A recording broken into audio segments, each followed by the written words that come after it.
Hey Stewart's Chapel, this is Don Pierson and this is Friday's devotion, and I'm going to take you over to Deuteronomy chapter 31 verses 1 through 8.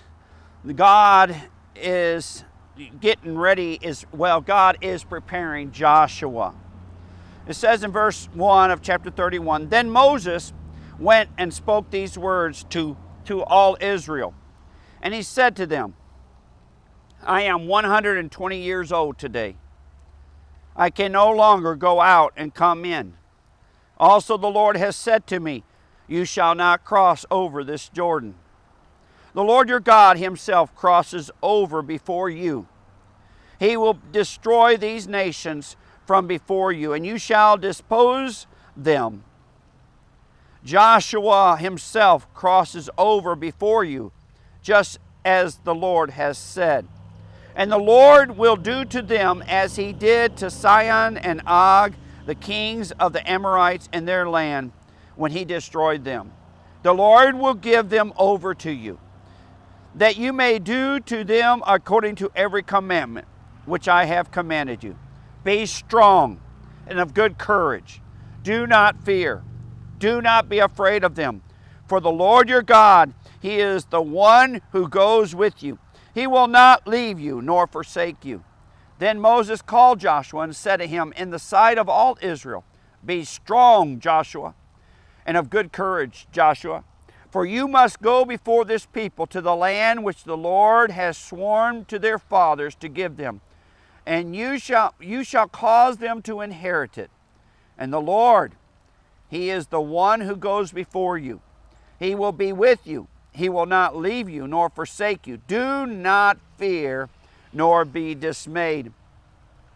A wonderful section of scripture on Moses' birthday, 121 years old, and it says today, on his birthday, he realized that it was that the people that he had led for 40 years, that he realizes that their journey wasn't done and that he couldn't go with them anymore. And he had to appoint a new leader for them. And he turns to the one that God had chosen. Also one that Moses had chosen and mentored for those 40 years, and that is Joshua. Joshua's been faithful. Over and over again in this passage, God declares through Moses, both to the people and to Joshua, do not be afraid. Nowhere in Scripture where do you find God saying, be not afraid, except when it's a fearful situation. When there is enemies before them, when there's a storm before them, it is in the midst of fear that God declares, be not afraid. It's also true that God never says, be strong, except for where there is a chance for weakness. He never calls us to be brave except where there's a chance for us to be cowards. God is preparing the people. He lets them know that there will be enemies there and they will have to fight, but God will be with them. Be with them. I thought about the title. If I would have put a title on this devotion, I would entitle it, Hold On. Hold on. Don't let go. Hold on. The ride sometimes is rough. You've heard me talk about Willie before. There's times when I cry when I think about Willie of Belize, and there's other times when I just die laughing. This is one of those times where to me it was funny, and to Willie it was funny, but it could have been bad. We had crossed over into the village. We had gone across that river I've told you about, Roaring River, and Willie chose to ride on top. He thought he was safe on top of the Bronco. So he had gotten up on top of the Bronco. And so we're driving through the river nice and slow. We get to the other side and he continues. He says, I'll just ride up here. Well, we're going down this horse path. It's bumpy, it's rough. All of a sudden it smooths out for a little bit.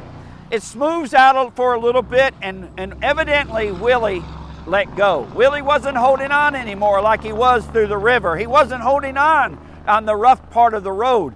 The road smoothed out and he thought it was okay to release his grip, not to hold on.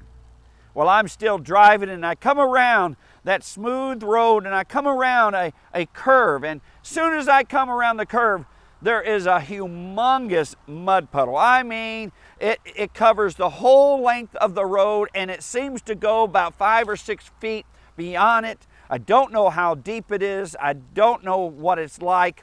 And so when I come up to the edge of the mud puddle, all of a sudden I see it, and I slam on the brake. Well, when I slam on the brake, because Willie's not holding on, all of a sudden out my windshield, I see this dark figure go shooting out across like I had just launched a ball bearing out of a slingshot or a catapult. He goes flying across.